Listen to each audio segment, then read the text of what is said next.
sus Biblias en Primera de Juan 2, del 12 al 14. Primera de Juan, capítulo 2, versículos 12 al 14. Seguimos con esta serie de predicaciones de las epístolas de Juan a la iglesia. Hemos visto las motivaciones del apóstol, un apóstol anciano que se ha tomado un tiempo largo para escribir. Es el último de los apóstoles que se dedica a escribir de una forma ya más concienzuda, más madura. Sus ideas se han hecho raíz en su corazón y han permitido una maduración de esta. El apóstol Juan escribe cerca de los 80 a 90 años. Han pasado un largo tiempo desde que Jesús ascendió a los cielos e instauró ya la iglesia a través de la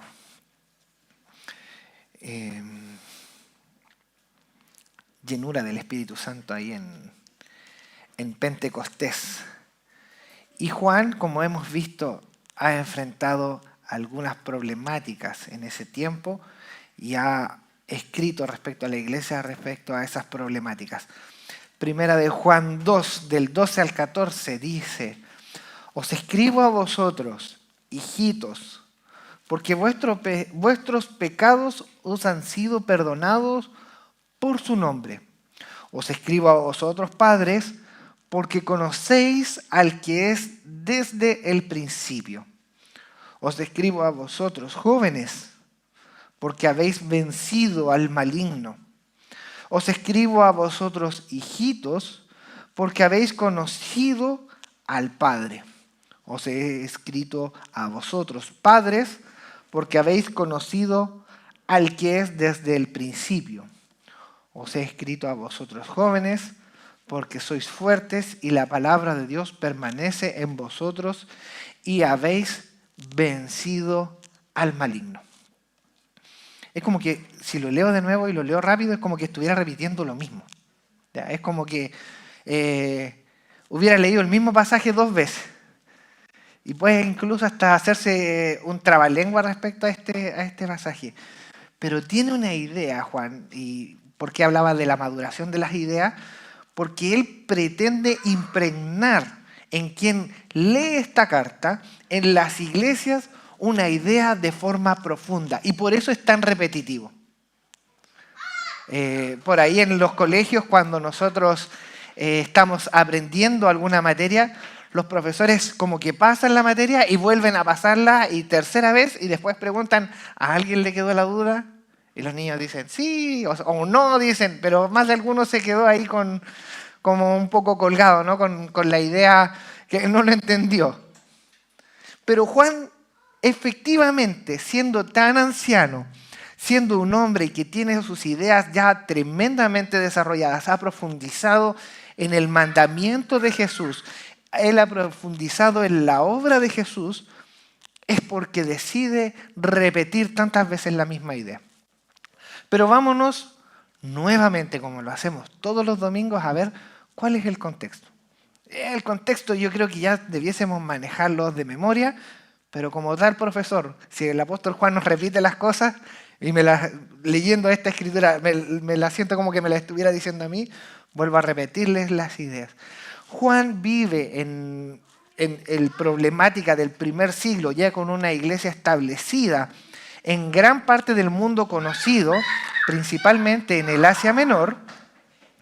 Empieza a convivir con ciertas personas que tienen ideas propias, ¿ya? Empiezan a surgir ciertos movimientos filosóficos de acuerdo a las escrituras y a cómo ellos interpretan las escrituras. Y en base a esas ideas de cómo ellos interpretan la escritura, se hacen sus propias ideas, sus propias teologías y sus propias enseñanzas.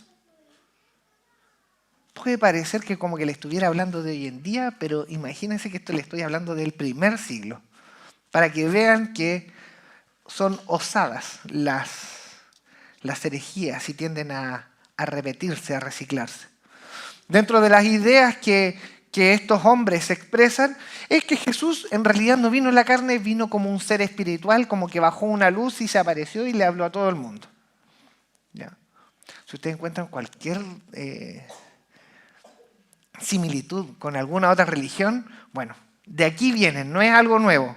Satanás no ha inventado nada nuevo. La misma mentira, como se los dije hace algunas semanas atrás, recicla sus mentiras.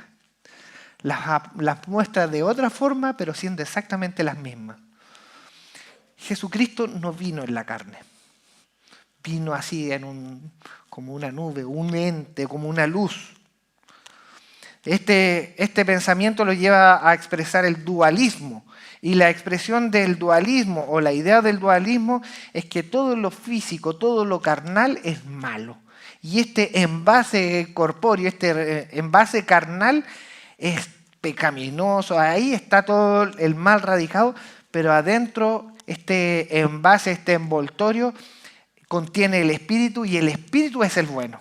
¿Ya? Y todos tenemos bondad porque adentro hay un espíritu nuestro. Entonces hay bondad y hay luz. Estas personas también decían que ellos, como han descubierto esta idea, de algún lado la descubrieron, no sé, ellos poseen como una revelación máxima a través del conocimiento que tienen. Ellos empiezan a experimentar ciertas ideas iluminadas que vienen de el más allá al más acá, ¿no? Como que vienen desde lo celestial y como que estas ideas son solamente de ellos producto de que sus ideas son demasiado avanzadas, entonces ellos poseen el conocimiento y lo han experimentado estas situaciones producto del conocimiento, ¿no? Por sus meditaciones y expresan que estas ideas iluminadas les llegó en algún momento en su forma de pensar o descubriendo el más allá. Por ahí alguien me puede decir, uy, pero eso es el gnosticismo. Bueno, esto es el pre-gnosticismo, ¿ya? De aquí empezaron a salir todas estas ideas de las meditaciones trascendentales, de las iluminaciones, y por ahí hay unos dibujos en los muros donde sale un hombre así con una luz y con una pirámide en la cabeza y se iluminan. Es muy común verlo esto dentro de algunos murales que pintan estos seres de luz, entre comillas. Por ende, ellos no tienen pecado. Pero estas personas, perdón, voy a detenerme un segundito en esto que no tienen pecado, ellos no experimentan el pecado porque están en el máximo nivel de iluminación. Entonces son tan iluminados que no son pecaminosos. El problema es que estas personas no son gente de afuera. No son gente que pasaba por las iglesias y expone su idea dentro de las iglesias, sino que eran, entre comillas, supuestos hermanos que habían creído en Jesucristo, pero ellos vienen y sacan sus ideas, ¿no? Dentro de la iglesia. Esto genera controversia, genera que hay problemas de comunión entre los hermanos, porque unos expresan unas ideas y otros le creen a estos falsos maestros.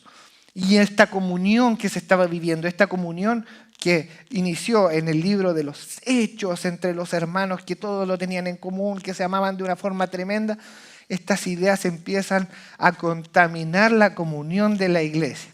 Y al contaminar la comunión de la iglesia, empiezan a contaminar su comunión con el Señor. Y estas personas empiezan a tener una controversia, una confrontación respecto a lo que son la doctrina apostólica. Que el último de los que quedaba vivo en ese momento era el apóstol Juan. El apóstol es quien en ese momento es el único testigo ocular, el único que estuvo con Jesús en ese momento, se enfrenta a estos hombres que pretenden entregar estas nuevas ideas. Entonces Juan, en vista de este contexto que les estoy dando y del cual todos ya lo hemos escuchado y a lo largo de todas las predicaciones que llevamos hasta el día de hoy, lo hemos expuesto para entender la importancia, para entender la motivación de por qué Juan le escribe a las iglesias y por qué le está escribiendo lo que le está escribiendo.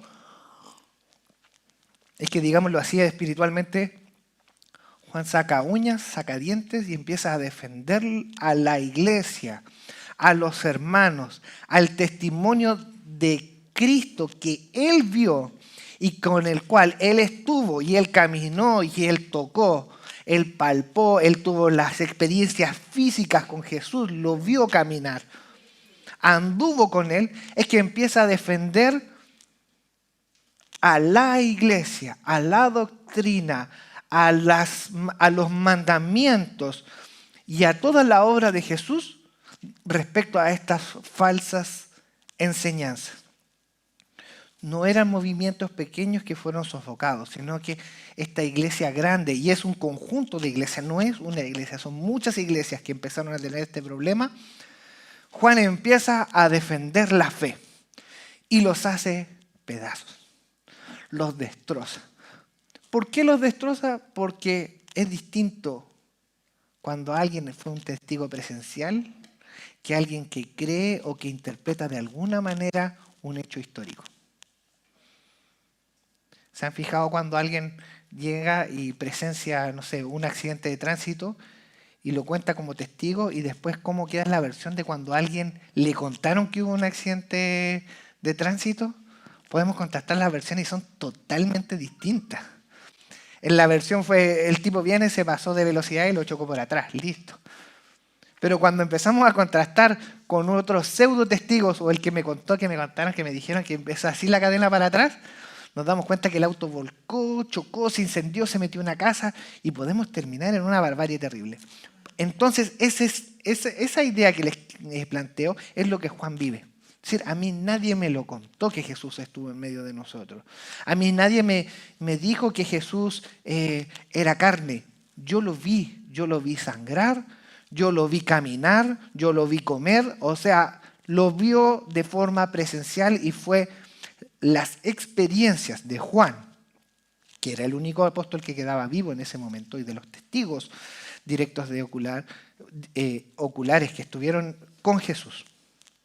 Entonces entonces el apóstol empieza a desbaratar todo este montón de herejías diciendo, bueno, Jesús es la vida, es la luz y Él ha derramado su amor para todo aquel que en Él cree. Y no lo cree de una forma de luz divina, qué sé yo, sino que cree que Él vino, murió, resucitó al tercer día. Él también Él trae el perdón de los pecados mediante el arrepentimiento. Es a través de el reconocer mi condición de pecado ante Él y así soy libre de todo pecado. Entonces, si tú crees esto, también crees los mandamientos que Él nos dejó y si conoces los mandamientos que Él nos dejó, conoces a Dios y como conoces a Dios, tienes comunión con Él. Creo que es simple y sencillo, ¿no? Se logra entender la idea que Juan está expresando y que corta directamente con toda herejía puesta por estos pseudo iluminados. Entonces Juan, como un apóstol presencial, como un testigo ocular, hace esta exposición y esta férrea defensa de lo que había sido enseñado desde el principio. Y aquí, si ustedes más adelante quieren estudiar más en profundidad la carta de Juan, podríamos decir que para entenderlo bien tenemos que usar como un diccionario de lo que nos está diciendo Juan. Juan utiliza mucho las palabras permanecer en Dios, el que guarda sus mandamientos, y todos estos conceptos son repetitivos a lo largo de toda su carta. Pero si hay algo que Juan expresa de una forma amorosa hacia los miembros de la iglesia, es que los llama hijitos. Un abuelito expresa, ya recién hablábamos de que sacó las garras, se puso, como decimos nosotros, la armadura y se puso a combatir contra aquellos que estaban dividiendo, contra aquellos que estaban generando una problemática, contra aquellos que pretendían expresar otras teologías respecto y distintas a la de Cristo. Pero aquí, en este pasaje que hemos leído, Él hace un cambio hacia los hijitos, hacia aquellos que han creído. Hablamos de que teníamos una división en la iglesia y habla fuertemente en contra de aquellos que promueven estas ideas falsas, pero ahora les está hablando a los que han creído. Ahora les está hablando a los hijitos. Como un hombre muy tierno les habla a los que son del Señor.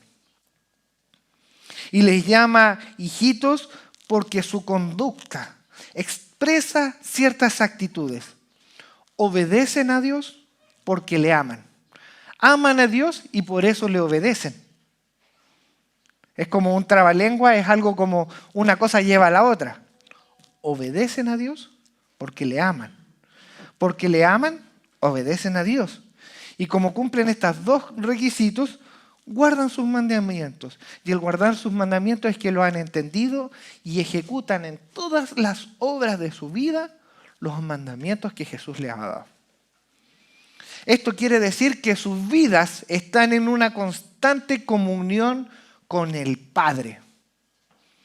Producto de que creen en Jesucristo, guardan sus mandamientos, le aman al Señor, no es por un tema legal, sino que porque ellos están complacidos de obedecer y amar al Señor, es que tienen comunión con el Padre mediante Jesucristo, y esto lleva a la armonía total, que es la comunión entre unos y otros. Vemos que este ciclo o este conjunto de cosas es la manifestación clara, cierta y real de lo que es un hijo del Señor.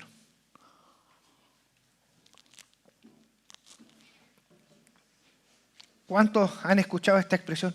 Bueno, es que en la iglesia o seguir el cristianismo es seguir un conjunto de reglas. ¿Por qué sigues eso si son tan prohibitivas? Porque le amo. ¿Y por qué le amas? Porque porque soy obediente, y porque eres obediente, porque guardo sus mandamientos.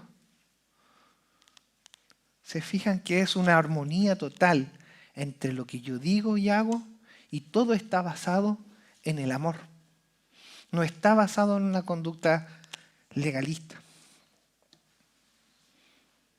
El tema de la pandemia pudimos observar cuántos rebeldes había. Muchos, ¿no? Cuando inició la pandemia vimos hartos rebeldes, ¿no?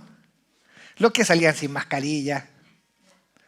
No, es que hay una conspiración del más allá y más acá. Pero la palabra dice que tenemos que obedecer a nuestras autoridades. Bueno, y si no obedecen lo que está en la Escritura, ¿cómo van a amar al Señor? Si no obedecen lo que Él les dice.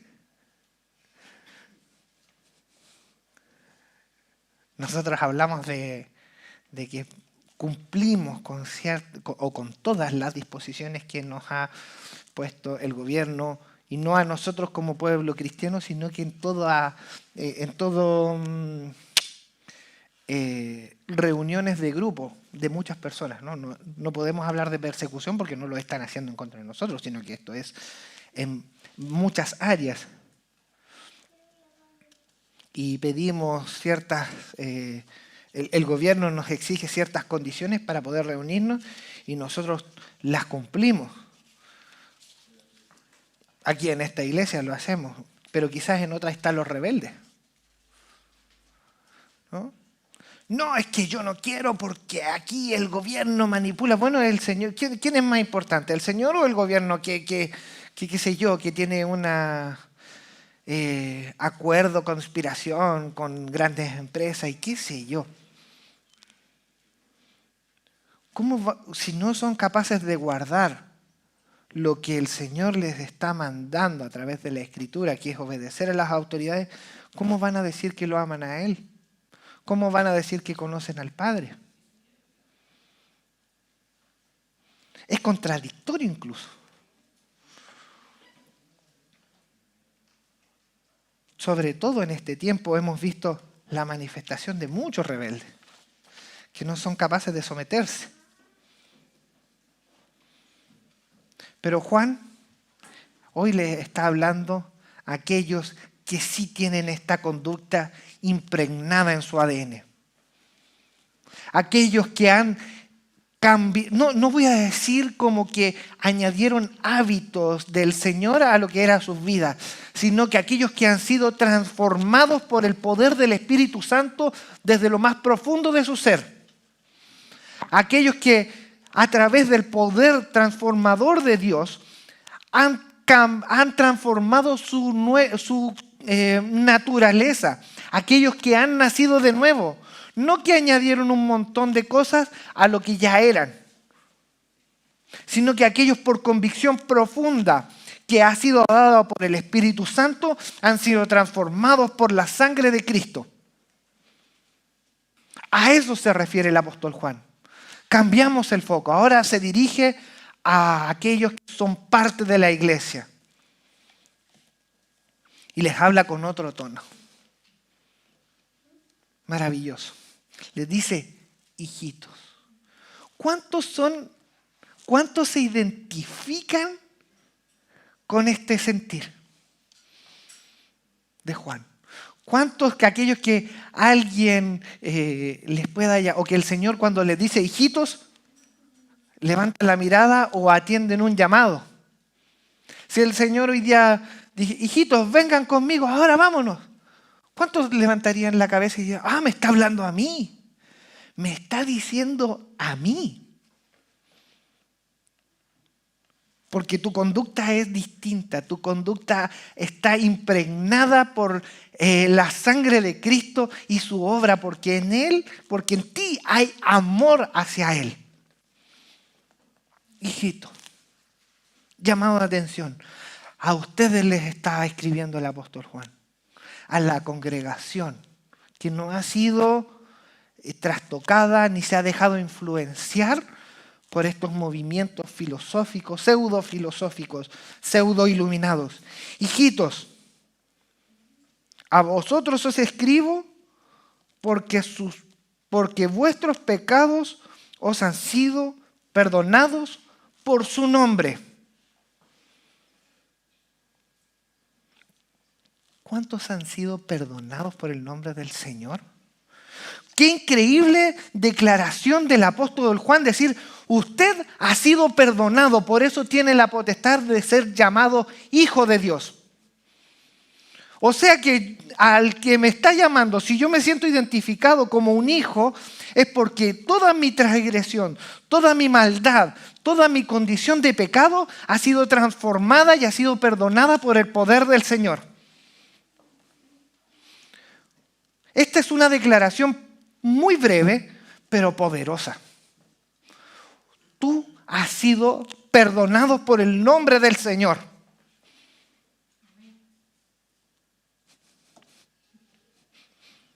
Si alguien no se conmueve con esto, si alguien dice a mí no me pasa nada, no se me erizan los pelos, no se me pone la piel de gallina porque he sido perdonado por el Señor, empieza a reflexionar en lo que el Señor Jesucristo ha hecho por tu vida hace 2000 años en la cruz cuando entregó su vida por ti y por mí.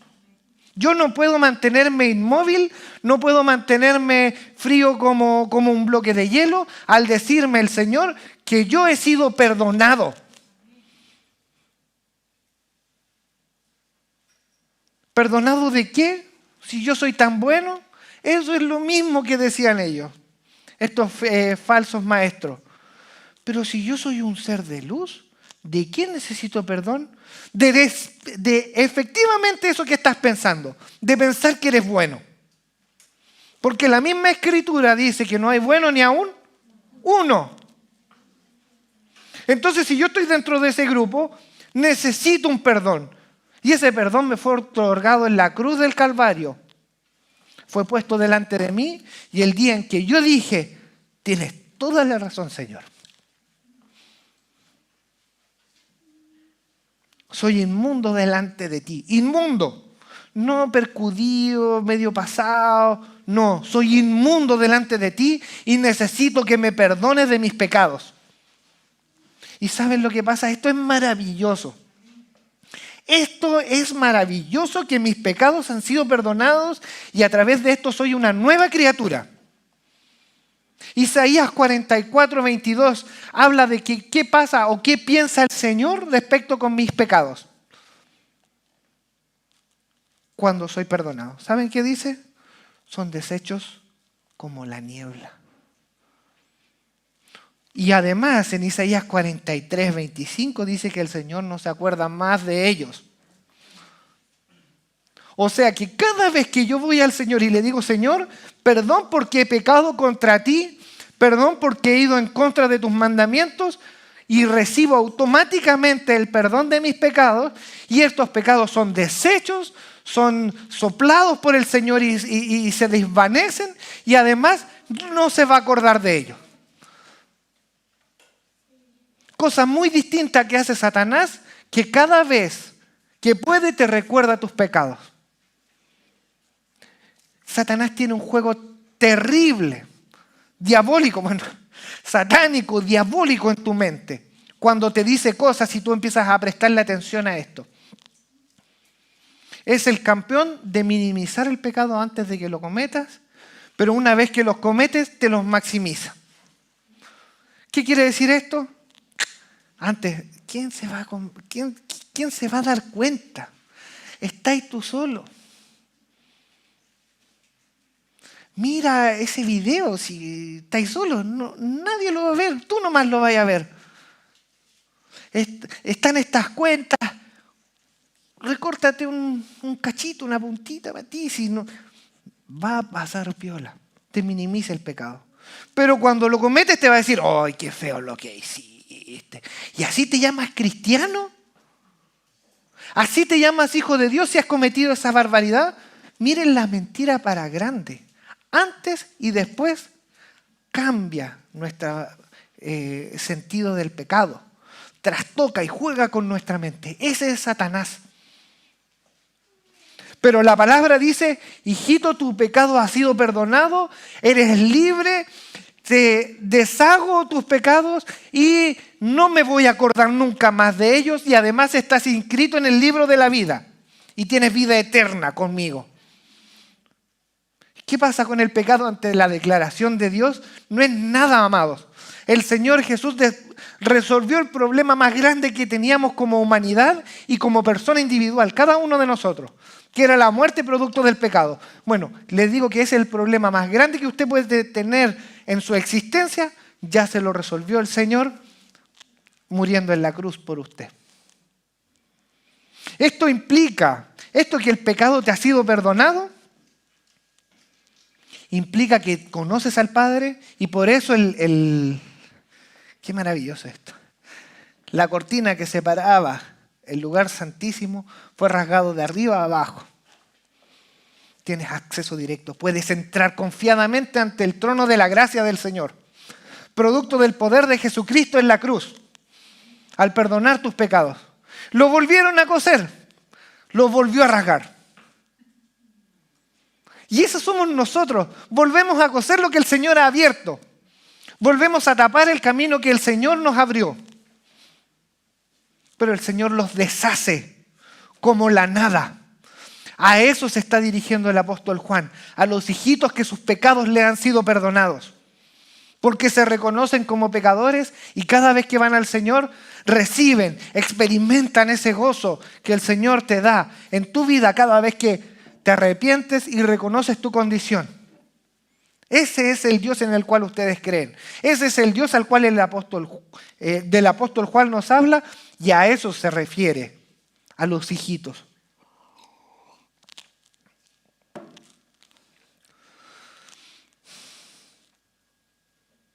Les está llamando la atención el Señor. Les está diciendo, hijitos, sus pecados han sido perdonados, despierten. Estos tres versículos que hemos leído es un llamado de atención a la iglesia. Despierten, sus pecados son perdonados. Ya fueron perdonados. Pueden entrar confiadamente ante el trono de la gracia. Ya son adoptados como hijos.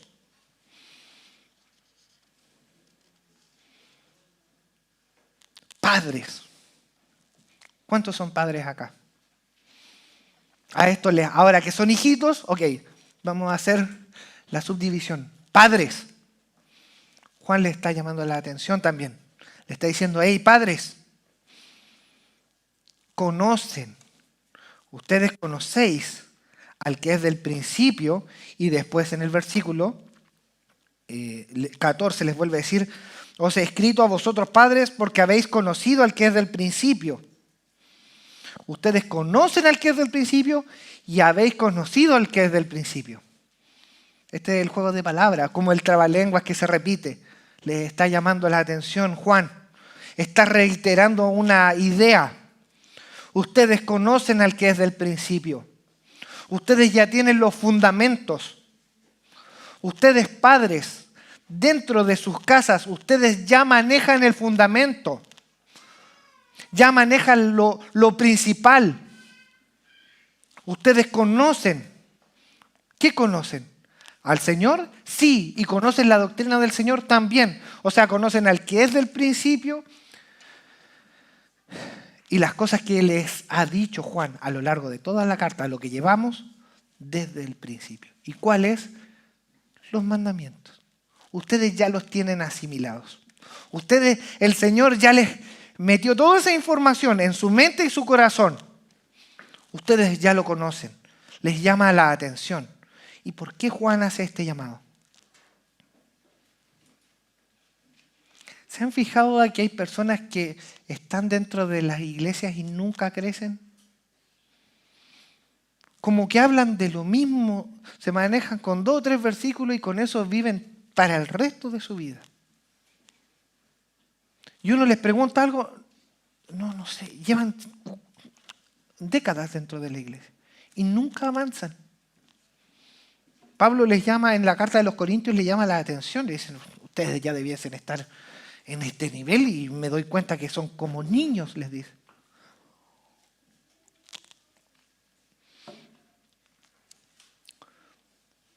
Pablo le escribe a Timoteo y le dice, esfuérzate en la gracia. O sea, ya que estás dentro de la gracia, ahora te toca esforzarte, no con un fin salvífico, sino que para crecer. El cristiano tiene que ser como el bambú. El bambú es una planta que nunca deja de crecer. Nunca. Usted la corta y crece, crece, crece. La deja, no la corta nunca y siempre sigue creciendo. Así debiese ser un creyente. Nunca deja de crecer. Si antes oraba 1 minuto, ahora dura 2, y así fue trabajando en su oración. Si antes leía la Escritura un poquito, ahora la va entendiendo un poco más y van creciendo, van siendo tentados y van siendo probados en la vida, y a la medida que van siendo probados, mayor peso de gloria hay sobre ellos. Muchos le rehuyen a las pruebas, cuando la prueba la pone el Señor para nuestro crecimiento. No para demostrar que soy bueno y que puedo pasar la prueba. No para laurearme yo mismo. Sino que para crecer. Señor, ¿por qué me mandas esto? ¿Por qué a mí, Señor? Para que crezcamos. O sea, cambiemos el foco. Ok, Señor, me estás mandando esta dificultad para que yo crezca. ¿Es así? ¿Interpreto yo de esta manera todas las cosas que yo vivo? Y en eso es importante que el creyente, en cada cosa que vive, en el trabajo en el que trabaje, si es una situación, en la situación en la cual esté, debe interpretar, debe tener la capacidad, porque el Espíritu Santo se la ha dado, de interpretar por qué estoy viviendo esto y cómo me va a ayudar a crecer esta situación, sea entre comillas buena o sea entre comillas mala.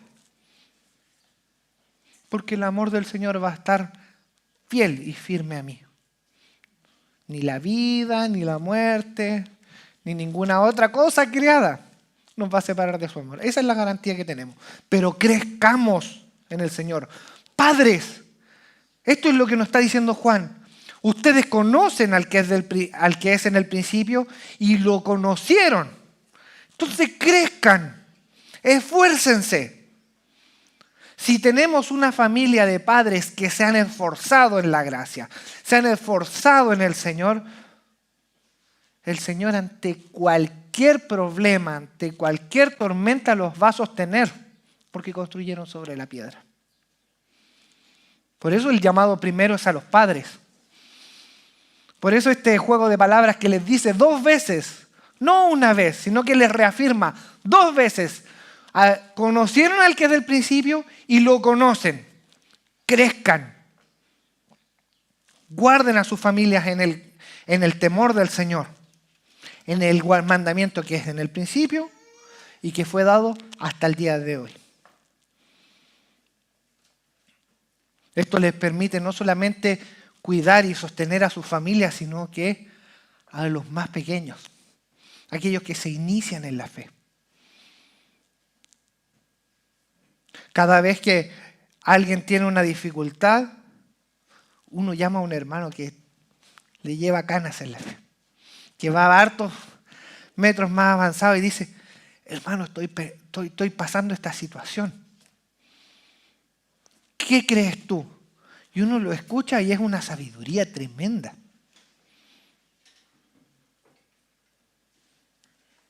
Conozco a algunos que nos llevan cancha, tiro y lado, como se dice. Uno viene y le pregunta algo y le responde, uy, toda la razón, ¿cómo no lo vi? Es importante que los padres, no solamente de forma sanguínea, sino que aquellos que están como autoridades dentro de las iglesias, crezcan y se fortalezcan para sostener a los más pequeños. El segundo llamado de Juan, o el tercero en realidad, es a los jóvenes. Veo hartos. No voy a hacer que levanten la mano porque por ahí se me infiltran algunos. Ahí algo. ¿Cuántos se sienten jóvenes? Mucha, yo voy a levantar la mano, ¿no? Jóvenes.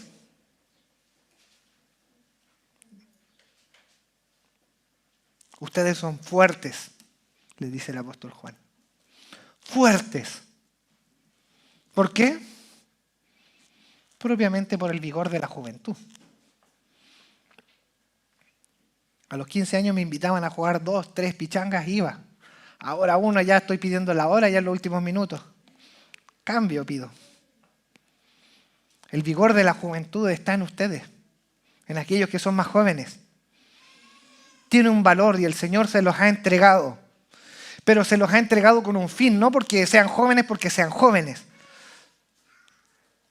Se los ha otorgado el Señor. ¿Para qué?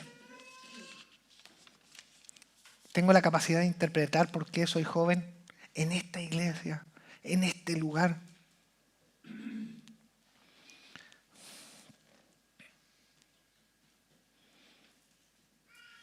Jóvenes, con ese vigor que el Señor les ha brindado, es para que ustedes permanezcan en la palabra. Eso es lo que dice Juan.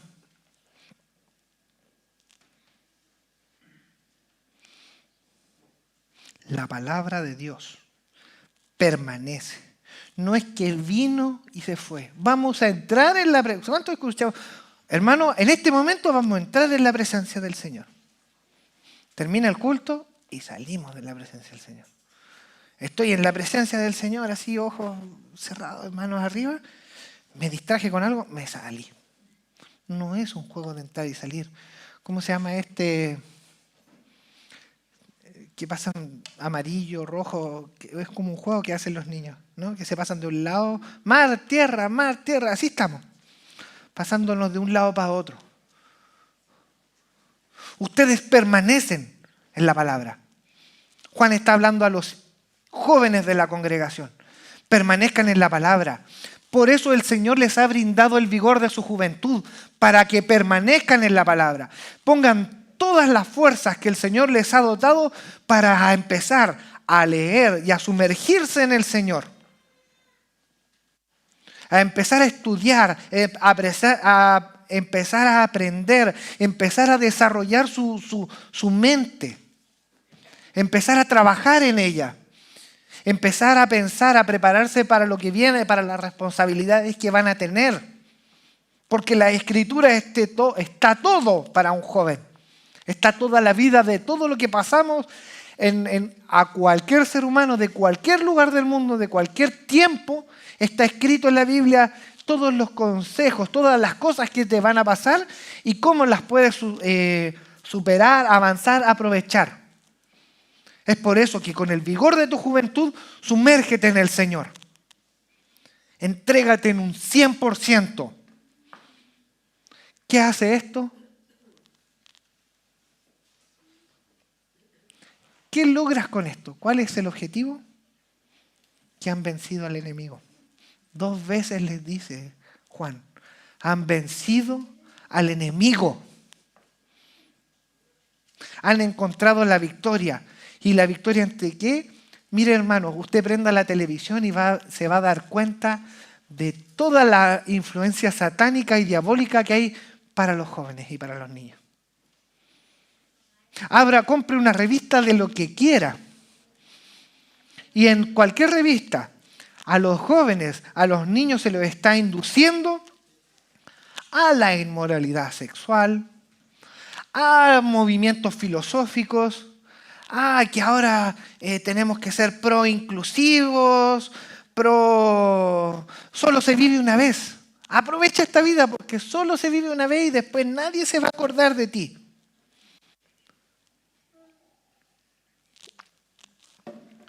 Pongan Netflix, pongan todo lo que le sugiere a la juventud y se van a dar cuenta del mensaje que le está entregando una plataforma de streaming, de entretención, pero miren en lo que los está entreteniendo a los niños. Jóvenes, tengan la certeza que el odio de Satanás está sobre ustedes. Si ustedes no logran comprender eso, están en problemas. Alerta roja. Pero si ustedes entienden que todo el mundo que les rodea los quiere llevar a la muerte, producto de que Satanás tiene un odio contra ustedes, tienen que abrir los ojos. Jóvenes, si ustedes utilizan el vigor de su juventud y empiezan a permanecer en el Señor, la palabra vencer es someter, es dominar al enemigo.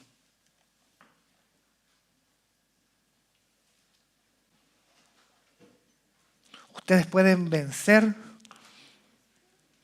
filosofías, pensamientos, influencias de otras personas, lo van a poder vencer. Y los padres tenemos que ser sostenedores de aquellos.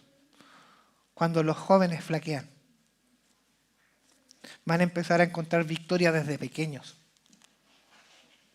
¿Cuántos adultos muchas veces nos encontramos con que producto de nuestras mismas pecados o acciones no encontramos victoria una tras otra vez? Si eso se educa desde pequeño, esos niños van a encontrar victoria tras victoria, tras victoria, tras victoria. Eso es lo que le está hablando el apóstol Juan a los jóvenes. Pueden vencer desde chiquititos. No, es que esto lo vas a entender de la Biblia cuando seas más grande. Enséñeselo. Para eso está el Padre. Escuché una vez a una persona, no, es que no le quiero enseñar acerca de la muerte de Jesús a mi hijo porque es muy fuerte. Bueno, entonces no le enseñé nada de la Biblia porque todo está basado en ese momento. Porque sin la muerte de Cristo no tendríamos redención ni perdón de nuestros pecados. Así de simple. Y un montón de otras cosas más. Enséñeselo. Entonces, jóvenes, utilicen todas sus fuerzas en el Señor. Todo el vigor de su juventud y van a empezar a encontrar victoria.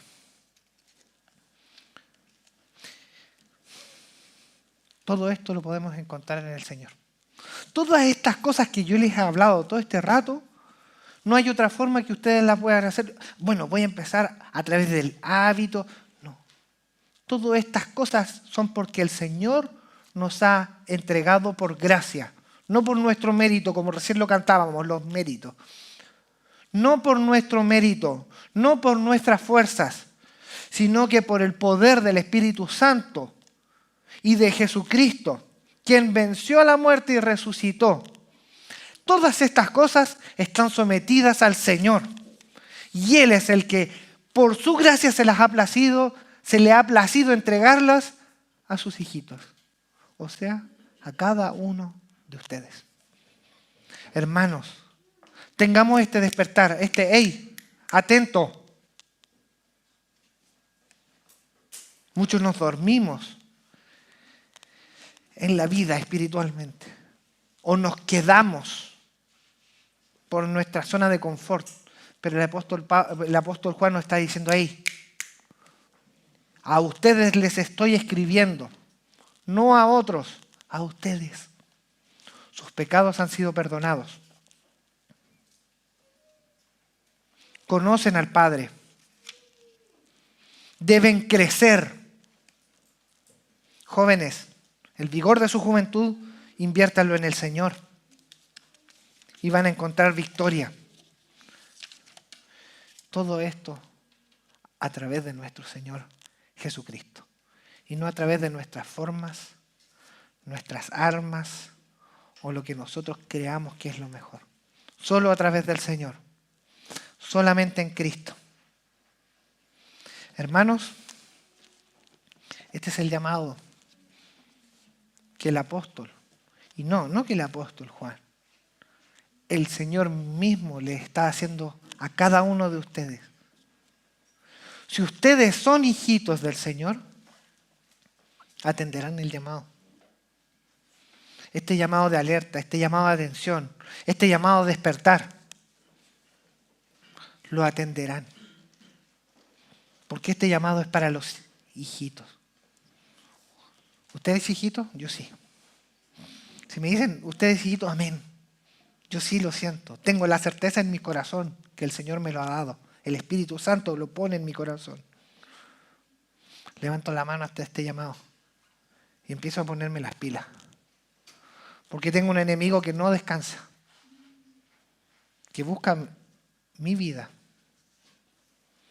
Pero hermano, lo más maravilloso, y otra vez, alerta de spoiler, como dicen hoy en día, en 1 de Juan 3:8 dice que para esto vino el Hijo del Hombre, para deshacer las acciones del enemigo, para deshacer las obras de Satanás. Es que Él ha venido por ti y por mí. Toda obra satánica que está en tu contra, el Señor ha venido para deshacerla. Toda cadena que el enemigo ha querido poner en tu vida, el Señor vino para deshacerla. No porque yo quiera o porque soy muy bueno o porque soy muy lindo. O porque soy simpático, no sé.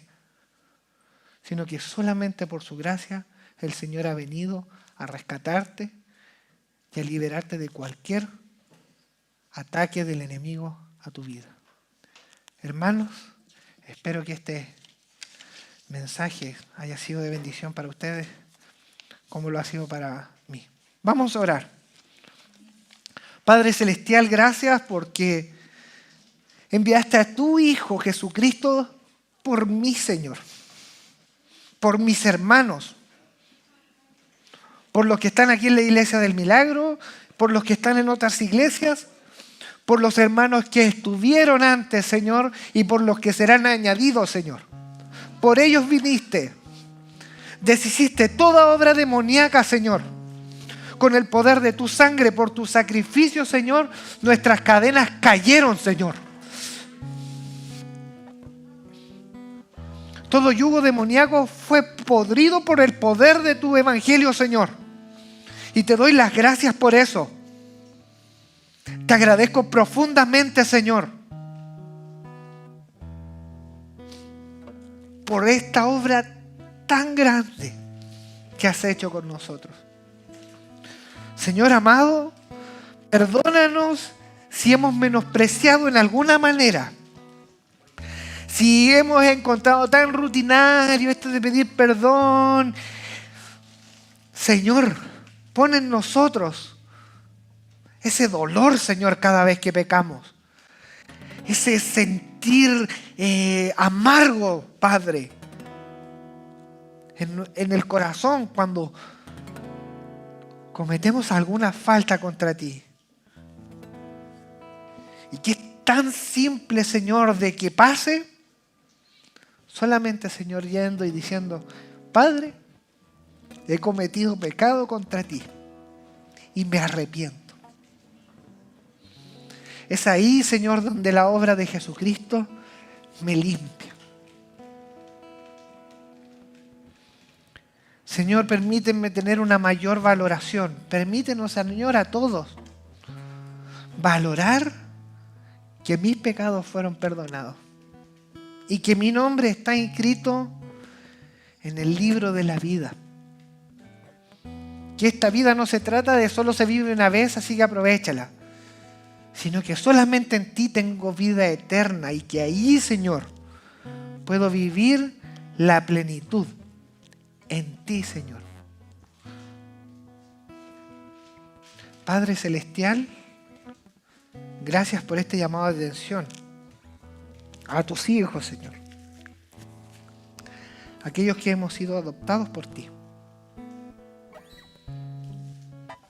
Que tú estableciste en tu plan antes de la fundación del mundo, Señor.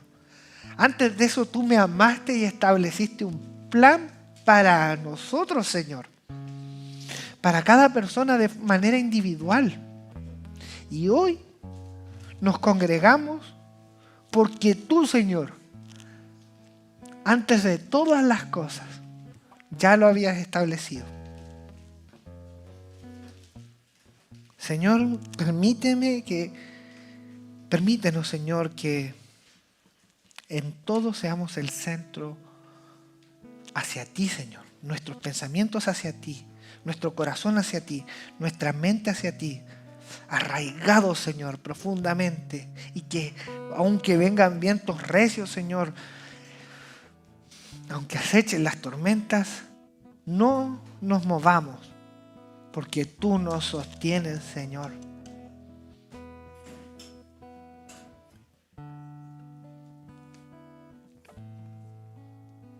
¿Quién podrá librarnos de tu amor, Señor? Si fuéramos a lo alto del cielo o a lo más profundo de la tierra, allí estás tú, Señor. Qué belleza, Señor, que no podamos escaparnos de ti. Porque tu amor nos rodea y nos cubre, Señor. Permítenos vivir conforme a ese amor. Que todas nuestras acciones estén en conformidad a eso. Y poder tener una vida digna, Señor. Una vida de santidad. Conforme a tu llamado a ser santo, Señor. Porque tú eres santo. Te glorificamos, Señor, te alabamos por la gran obra de tu Hijo, Señor, en nuestra vida. Gracias, Padre Celestial, por tanto amor inmerecido que se ha derramado sobre cada uno de mis hermanos, Señor, sobre mí también. Gracias, Padre Celestial, te amo por todo. Y en el nombre de tu Hijo Jesucristo oramos. Amén. Amén. Le damos gracias al Señor por